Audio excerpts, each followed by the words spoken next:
Morning. फिर से good morning. हम लोग आज जो पढ़ेंगे उसका नाम है स्पिरिचुअल प्लेन्स। हम लोग वैसे तो स्कूल में पढ़ते हैं स्पिरिचुअल प्लेन्स, तो बूढ़े के लिए होता है। आध्यात्मिक स्पिरिचुअल मतलब मालूम है, आध्यात्मिक होता है। लेकिन इसमें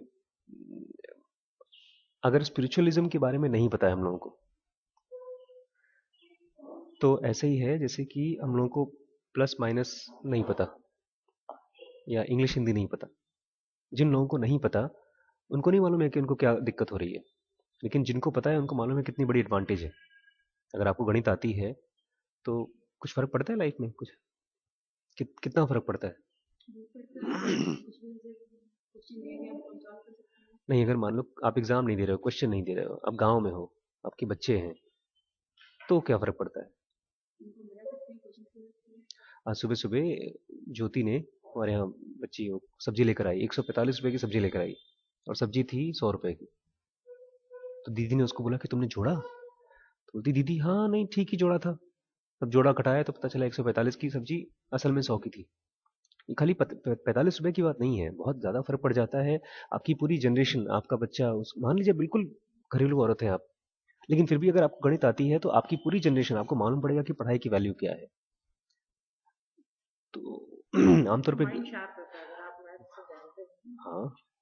और जब स्पिरिचुअलिज्म अगर आपको मालूम होता है तो आपको डिस्टर्ब कोई नहीं कर सकता, चाहे कितनी भी बड़ी डिस्टर्बेंस बाहर हो, डिस्टर्ब नहीं कर सकता। और यही कारण है कि स्कूलों में स्पिरिचुअलिज्म नहीं पढ़ाया जा रहा है जिस तरह से पढ़ाया जाना चाहिए। हम लोग को पढ़ाया जा रहा है रिचुअलिज्म। रिचुअलिज्म मतलब प्रेयर करो, रोज प्रेयर करो। हम लोग जो प्रेयर करते हैं सुबह, उसमें होली फादर, हेवनली फादर नाम तो ले लेते हैं, लेकिन असल में जानते नहीं है कौन फादर है, कहाँ है, कभी कुछ हेल्प करते हैं कि नहीं करते। इसलिए बच्चे पीछे बैठ करके एक दूसरे को चुट चुटी काटते हैं और टाइम पास करते हैं। जब मैं फर्स्ट ईयर एमबीबीएस में घुसा था तब मुझे इसका, जब, और वो भी बहुत जोर से धक्का लगा, मैं फर्स्ट ईयर में फेल हुआ, तब मुझे समझ में आया यार क्या करना है क्या करना है। फिर मैंने किताबें खोजना शुरू किया कि पास कैसे होते हैं, फिर फ्रेंड्स मिले, फिर कुछ गुरुज मिले, कुछ कुछ लोग मिले, तब उन्होंने कुछ बताना शुरू किया। मुझे लगा यार ये चीज़ तो क्यों नहीं मालूम थी मुझे पहले। और जब जब थोड़ी मेरी लाइफ में इंप्रूवमेंट आई, तब मुझे लगा कि इसको मुझे शेयर करना चाहिए। तो आज थोड़ा सा उसके बारे में पढ़ेंगे। All all knowledge that is divorced from justice must be called cunning rather than wisdom.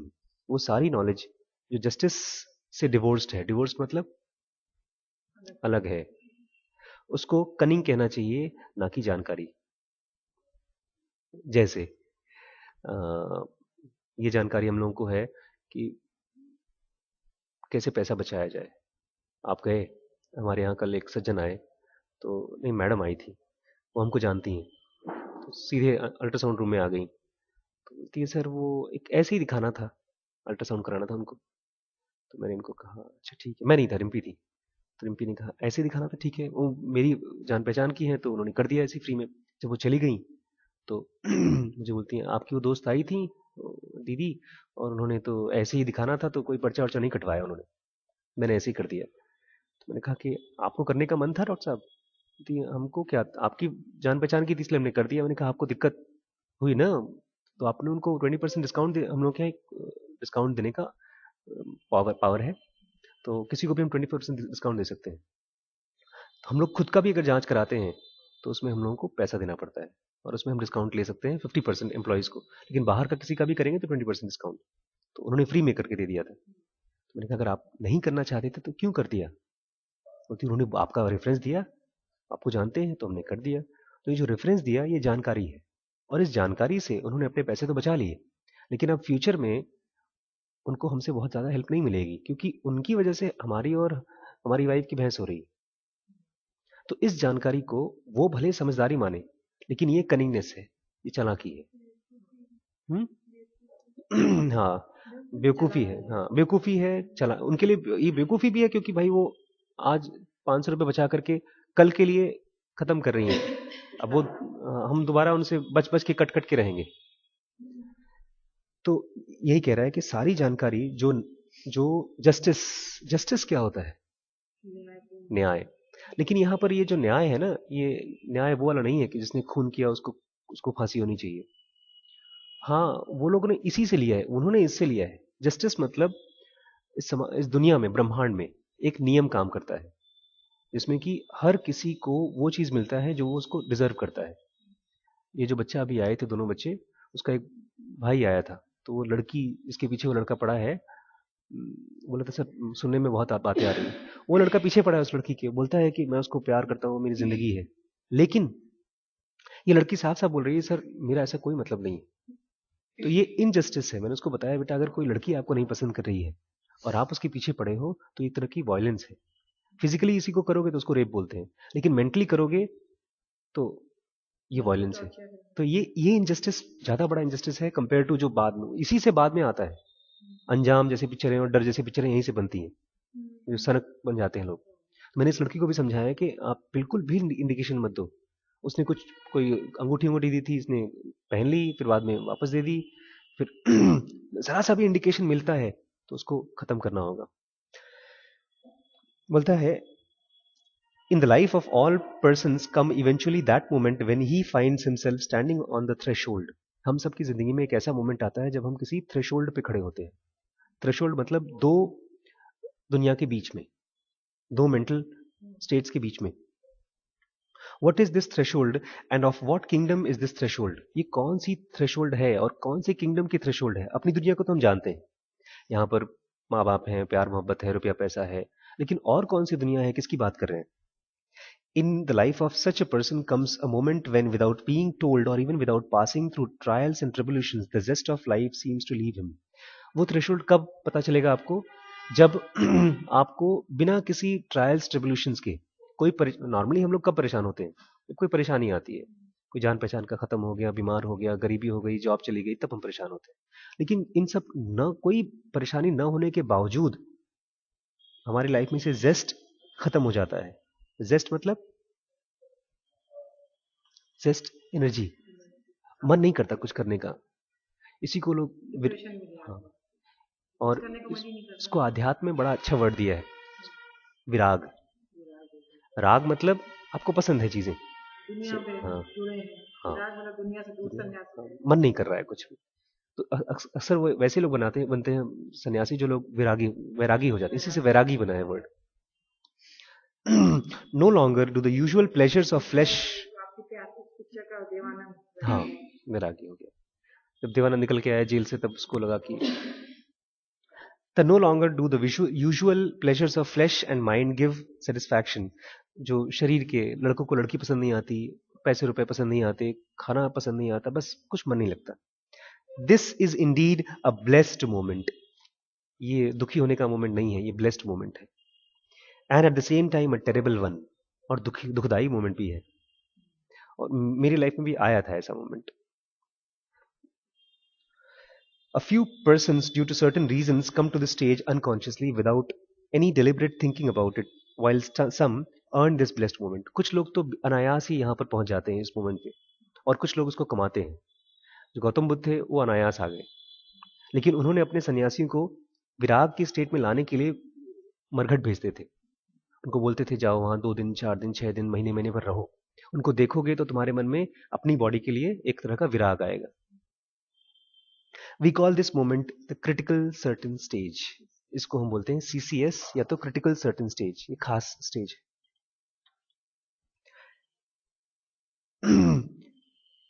we have known that outside factors, food or impulse in different forms introduced within ourselves are breathing, food, drink and coded impulse received through our 5 senses। हमारी body में energy कहां से आते हैं?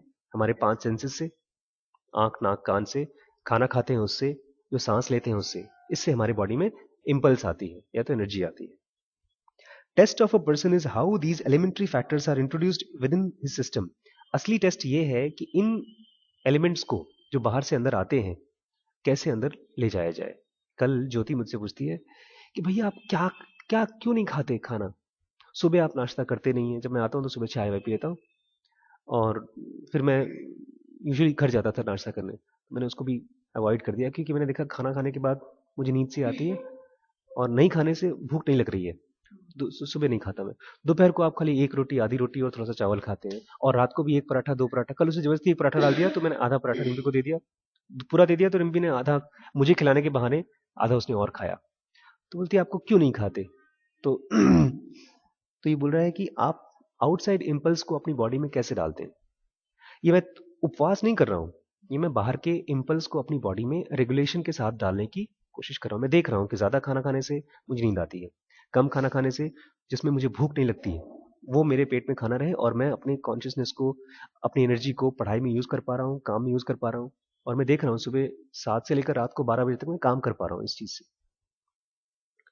तो real test क्या है कि जैसे बच्चे पूछते हैं सर पढ़ाई में कंसंट्रेशन नहीं लगता, लेकिन जब उनसे ये कहो कि बेटा खाने पर कुछ काम करना पड़ेगा तो लगता है सर ये तो हमारी पढ़ाई से रिलेटेड है ही नहीं। जबकि ऐसा नहीं है, आपका जो एनर्जी है वो खाने से, सांस से और बाकी इम्पल्स से। अगर टीवी बगल के रूम में लगा है तब भी सर ऐसा कोई ट्रिक बता दीजिए कि हम टीवी चलते चलते भी हम पढ़ाई कर लें। हम कैसे पढ़ाई कर पाएंगे, बिकॉज वो एनर्जी तो कान में जा रही है, वो कान से जा रही है, ब्रेन में जा रही है, वो भी तो ब्रेन उसको डिकोड करेगा। अगर बगल में कोई गाना चल रहा है तो ब्रेन में ई सेंटर हमारा उस गाने को डिकोड करेगा। और उसी समय अगर मैंने खाना खा रखा है, 4 रोटी खा रखी है, तो ब्रेन उसको भी डिकोड कर रहा है, उसको भी पचाने का उसका काम है। तो अगर हमारे यहाँ 5 लोग काम करते हैं तो 3 लोग तो खाना पचा रहे हैं और गाने को डिकोड कर रहे हैं, 2 लोग बचे हैं हमारे माइंड में जो कि उसको पढ़ाई के लिए काम कर रहे हैं। तो 2 बेचारे 4 का काम कहाँ से कर लेंगे। इसीलिए लोग जंगल चले जाते थे कि वहां पर डिस्टर्ब न कर दे। शहरों में भी लोग डिस्टर्ब क्यों रहते हैं, बिकॉज आसपास इतनी ज्यादा एनर्जी है, इतनी ज्यादा डिस्टर्बेंस है। वही शाम को लगता है डिस्टर्बेंस कम है बिकॉज बहुत से लोग सो जाते हैं। बोलता है कि टेस्ट, हमारा मेन टेस्ट ये है कि हम बाहर के इंपल्सेस को अपनी बॉडी में कैसे ले जाएं। और इसके बाद 2 चीजें निकल के आती हैं, एक तो स्लीप और दूसरा सेक्स एपेटाइट। एक स्लीप की एपेटाइट कि आपको नींद कितनी आ रही है, यूजुअली जब ज्यादा थक जाते हैं तो नींद आती है। और तीसरा, जब रात को लेट जगते हैं तो मन करता है कि ऑपोजिट सेक्स के बारे में या तो फिल्म देख लें या तो किसी फ्रेंड से बात कर लें या कुछ फ्रेंड बना लें। ये 2 भूख बनती है हमारी। Let us therefore examine how we treat these factors. चलिए हम एग्जामिन करते हैं कि हम इन फैक्टर्स को कैसे ट्रीट करते हैं। Breathing, food, drink, incoming coded impulse, receive from our senses, sleep and sex. ये 5 चीजें। तो हम लोगों को बेसिकली किन चीजों पे काम करना है। पतंजलि योग सूत्र में 8 नियम बताए गए हैं। यम, नियम, आसन, प्राणायाम, प्रत्याहार, उसके बाद धारणा, ध्यान, समाधि। तो ये जो शुरू के स्टेज है यम नियम, ये किस चीज पे यम नियम डालेंगे, तो ये बता रहे हैं इस पर कि आप क्या खा रहे हैं, कैसी सांस ले रहे हैं, गहरी सांस ले रहे हैं कि उथली ले रहे हैं, सो कितना रहे हैं, कितनी बार आप रिलेशनशिप बना रहे हैं, इन सब चीजों पे। एक नया चीज बता रहे हैं यहाँ पे, the gravitational pull of life. हम लोगों ने नॉर्मली ग्रेविटेशनल पुल किसका सुना है, धरती का, लेकिन लाइफ की भी ग्रेविटेशनल पुल है। The inherent pull of matter, matter की भी अपनी पुल है। जैसे ये हाथ है, ये मैटर है, और इसके अंदर से जो लाइफ चल रही है वो लाइफ की ग्रेविटेशनल पुल है। उसी को मुंह में पानी आता है जब कहीं अच्छा सा खाना होता है। Hypnotic spell of self-consciousness state in which we find ourselves today and the fear to be different from the norm of others keep us as if held in a vise in the drama of the world where we seem to perform and also behold the performance of other. Self consciousness, जो हमारा अपना एहसास है कि हम कुछ हैं। जैसे कल जो बच्चा 12 बजे तक परेशान था रात को, वो लड़की की वजह से परेशान नहीं है। जब उसको पता चला कि कोई लड़की उसको प्यार नहीं करती तो उसको बहुत दुख हुआ। वो दुख किस लिए हुआ, क्योंकि कभी ना कभी किसी लड़की की वजह से उसको सेल्फ कॉन्शियसनेस और स्ट्रांग हो गई थी। हम लोग को अपने बारे में पता ही कब चलता है, जब दूसरे बताते हैं। जब दूसरे अच्छा बताते हैं तो हम लोग को अच्छा महसूस होता है, जब दूसरे खराब बताते हैं तो दुख होता है।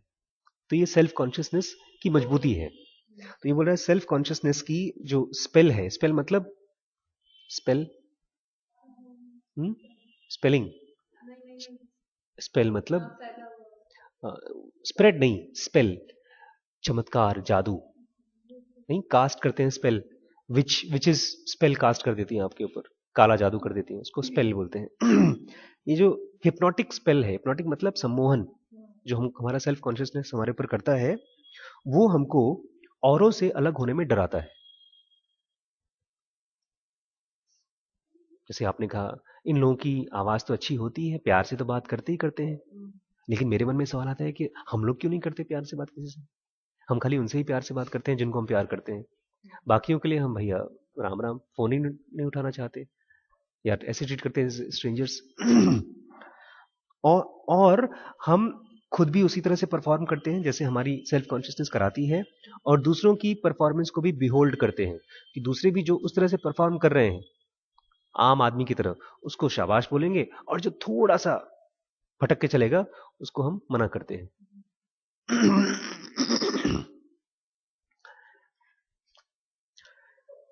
एक है आइंस्टीन हुए थे, उन्होंने बहुत बड़ा खोज किया था, उसका नाम है theory of relativity. Theory of relativity. उन्होंने पहली बार खोजा था कि हर चीज स्थायी नहीं है, हर चीज मूव नहीं कर रही है, लेकिन दो चीजें अगर एक साथ घूम रही हैं तो वो भी घूम नहीं रही हैं, वो भी स्थायी है। इसको बोलते हैं थियरी ऑफ रिलेटिविटी। दो लोग, दो ट्रेन एक साथ चल रही हैं तो इसके लिए खड़ी है, इसके लिए खड़ी है, वैसे चल रही है। इसी तरह से होता है जब दो प्यार करने वाले लोग दूसरे को प्यार करते हैं तो दोनों साथ में मूव कर रहे हैं, लेकिन अगर ये इसकी यात्रा कहीं और चली गई तो इसके लिए ये मूव कर रहा है, या इसके लिए ये मूव कर रहा है, ये आगे चल गया। Life and consciousness are relative terms. Life और कॉन्शियसनेस जो हमको लगता है ना जिंदगी है, चल रही है, वो रिलेटिव टर्म है, और किसी चीज के रिलेशन में है। All light, all understanding, all truth, good, evil and all religion are relative, but relative in what matter. एक बड़ी कंफ्यूजिंग सी चीज है आम हम लोगों की लाइफ में। अगर कोई पूछता है कि भगवान है कि नहीं तो हम लोग बोलते हैं वो तो अपनी अपनी मान्यता की बात है। कोई मानता है तो उसके लिए है, कोई मानता है नहीं है तो उसके लिए नहीं है, लेकिन ऐसा नहीं है। वो एक परम सत्य है जो है, या तो हम जानते हैं या तो नहीं जानते। ऐसे ही हम लोग जब कोई मान लीजिए घरों में आम घरों में लड़ाई क्यों होती है, और लड़ाई होते होते रिलेशनशिप खराब होते होते फिर भी हम उसी में रहते हैं और परेशान होते रहते हैं। क्यों? क्योंकि ये बात कोई कुछ बात बोल रहा है। मान लीजिए मेरी माता जी कुछ बात बोल रही हैं, तो हम मान लेंगे कि मेरी माँ बोल रही है इसलिए सच है या सही है, चाहे वो गलत हो फिर भी। हम ट्रूथ के ऊपर नहीं काम कर पाते कि जो सत्य है उसके साथ रहें। तो हम लोग बड़े एकोमोडेटिव आदमी हैं। हम आसपास की जो भी चीजें हो रही हैं उसको अपने हिसाब से बदल करके मान लेंगे कि अपनी अपनी विचार का धारणा है। भाई अगर तुम इसको प्यार करते हो, तुम इसको प्यार करते हो, तो तुम दोनों शादी कर लो, तुम्हारी मर्जी है। जैसे एक छोटी सी चीज मैं बताऊं, एक डॉक्टर साहब हैं यहाँ पे, तो उन्होंने कहा कि वैसे बहुत हम लोग की बातें होती हैं शादी वादी को लेकर, तो उनको बोलते हैं कल एक रिलेशन आया था लेकिन मैंने उसको मना कर दिया। क्यों? वो खुद एमडी है, और लड़की क्या थी, वो लड़की एमडीएस है, दंत रोग विशेषज्ञ। दंत रोग विशेषज्ञ में शादी करूंगा? मैंने उनको बताया डॉक्टर साहब पता है दंत रोग एमडीएस इंडिया में हर साल केवल 135 निकलते हैं, और एमडी के पैथोलॉजी जो है वो हर साल करीब 12,500 निकलते हैं। और एमडी पैथोलॉजी करने के बाद सैलरी मिलती है 50-60 हजार रुपए, और एमडीएस करने के बाद सैलरी मिलती है 1-1.25 लाख रुपए। जिसको आप दंतु रोग विशेषज्ञ बोल रहे हैं, मैंने कहा उसकी शक्ल वकल देखी थी, फोटो वोटो मंगाया था? बोलते फोटो वोटो दंतु रोग विशेषज्ञ की क्या फोटो ले आए? नहीं नहीं, वो बात भी नहीं है, वो बात भी नहीं है, वो मुझे जाना ही नहीं इस तरफ। ये जो उन्होंने कहा वो बात भी नहीं है, ये अपने आप को उन्होंने, अब उनको पता चला अरे ये तो 1.25 लाख रुपए की लड़की मैंने छोड़ दी, तो अब कैसे अपने आप को संतोष दिलाएं? तो उन्होंने बता रहे नहीं, हम लोग असल में उनका खानदान भी ठीक नहीं था। तो खानदान ठीक नहीं था तो पहले क्यों नहीं बोला हम लोगों ने कि खानदान ठीक नहीं था? पहले तो छोड़ा क्यों? कि दंतु रोग किसे की उनके दिमाग में एक फोटो बैठी हुई है। उनको लगता है कि दांत के जो डॉक्टर्स होते हैं वो डॉक्टर नहीं होते हो। बची हुई सीट मिल गई। हाँ, तो ऐसे ही हम लोग की लाइफ में हर चीजों के लिए एक तरह का जजमेंट है, और उस जजमेंट को हम अपने हिसाब से चेंज कर देते हैं। हाँ, अगर मैंने कोई जमीन खरीद रखी है तो हम बोलते हैं कि यही जमीन सबसे अच्छी है। क्यों? क्योंकि मैंने खरीद रखी है। बट ये कह रहे हैं कि जो लाइफ है, सारा सच, सारी ट्रूथ रिलेटिव है, सारी अंडरस्टैंडिंग रिलेटिव है। ये ऐसा नहीं होता दुनिया में कि अपनी अपनी समझ है भाई, अपनी सोच नहीं है। कुछ सोच सही है, कुछ सोच गलत है। अगर गलत सोच चलती रहेगी, इट्स ओके। गलत सोच चलती रहेगी तो हम दुख पाते रहेंगे। अगर हम ये मानते हैं कि दहेज लेना सही है, ये गलत सोच है। और अगर हम दहेज ले भी लेते हैं 10 लाख, 5 लाख, 15 लाख, तो उसका मुआवजा हमको भरना पड़ेगा। एक ऐसी बहू आएगी जो हमारे सर पे चढ़ जाएगी, जो लड़ाई करेगी, फिर सास उससे लड़ाई करेगी, और कहानी चलती रहेगी। और ये क्यों? क्योंकि हमने एक गलत सोच को और हम उसको सही मान के करते हैं, यूजुअली हर गलत सोच को सही मान के करते हैं। तो ये सब चीजें किस चीज के रिलेटिव हैं? हमको कैसे मालूम पड़े कि हम सही समझ रहे हैं कि नहीं समझ रहे हैं? कैसे हमको मालूम पड़े कि हमारी अंडरस्टैंडिंग बढ़ रही है कि नहीं बढ़ रही है? क्योंकि अगर हम मानते हैं कि यार पापा तो कहते हैं कि दहेज सही है, मम्मी कहती है मुझे पता नहीं, और जो मैंने स्कूल के प्रिंसिपल से बात की थी वो कहते हैं दोनों चीज़ हैं, सही भी है गलत भी। उन्होंने बता दिया कि भाई 100-200 साल पहले जब लड़का लड़की शादी होती थी उनके पास कुछ नहीं होता था, तो उनको लोग कुछ दे देते थे, उसको दहेज बोलते थे। कृष्ण भगवान ने भी दहेज दिया है, कहानियां हैं भाई, तो सही होगा। लेकिन आजकल भाई गवर्नमेंट मना कर रही है, दहेज के खिलाफ एक्ट बन गया है, तो गलत है। अब जो जिसको ठीक लगे वो। लेकिन ये कह रहे हैं अंडरस्टैंडिंग या क्लैरिटी किस चीज के रिलेशन में आप समझेंगे कि सही है कि गलत, और वो है सीसीएस। जो अंडरस्टैंडिंग, जो क्लैरिटी आपको सीसीएस के पास ले जाती है वो सही है, और जो चीज आपको उससे दूर ले जाती है वो गलत है। और threshold of the blessed moment in life, या तो वो मोमेंट जिसमें आपका विराग आ जाता है।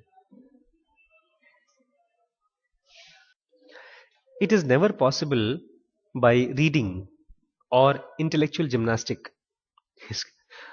दोपहर को जब हम लोग खाना खाते हैं तो डॉक्टर साहब के साथ बैठते हैं, वही दंतु रोग विशेषज्ञ वाले डॉक्टर साहब, और हम लोग करते हैं।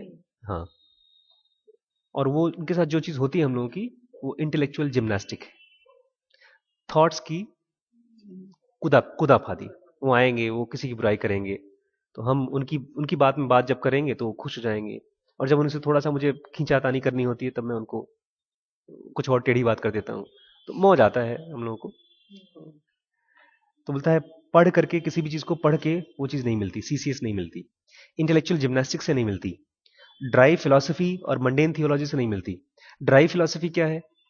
ऐसी फिलॉसफी जो ऐसे लोगों ने निकाली है जो खुद एनलाइटेंड नहीं है। जैसे एक हमारे अंकल हैं, उनको स्पिनोजा और ऐसे बहुत से फिलोसफर्स हुए हैं जो उन्होंने खुद सुसाइड की है, लेकिन उन्होंने फिलॉसफी बना रखी है। तो ऐसे लोगों की फिलॉसफी से भी नहीं समझ में आता। मंडेन थियोलॉजी, थियोलॉजी मतलब होता है भगवान की जानकारी, लेकिन मंडेन थियोलॉजी क्यों? मंडेन थियोलॉजी मतलब विष्णु जी हैं, पूजा करो, पाठ करो। और मिसलीडिंग योगा प्रैक्टिसेस, या कुछ लोग बोलते हैं नहीं पहले योग करो, एक्सरसाइज करो, तो क्यों करो पता नहीं, स्वास्थ्य के लिए करो, स्वास्थ्य ठीक रहेगा। लेकिन असल में इससे इससे आपको एनलाइटमेंट नहीं मिलेगा, सीसीएस पे नहीं पहुंचेंगे हम लोग। और vital values much sorry misleading yoga practices to understand life, consciousness, or vital values, which is much less anything higher. This is all understandable only when one crosses over the threshold and reaches CCS. दुनिया की इतनी गहरी समझ कब आएगी? जब हम cross कर जाएंगे और पहुंचेंगे सीसीएस के उस पार।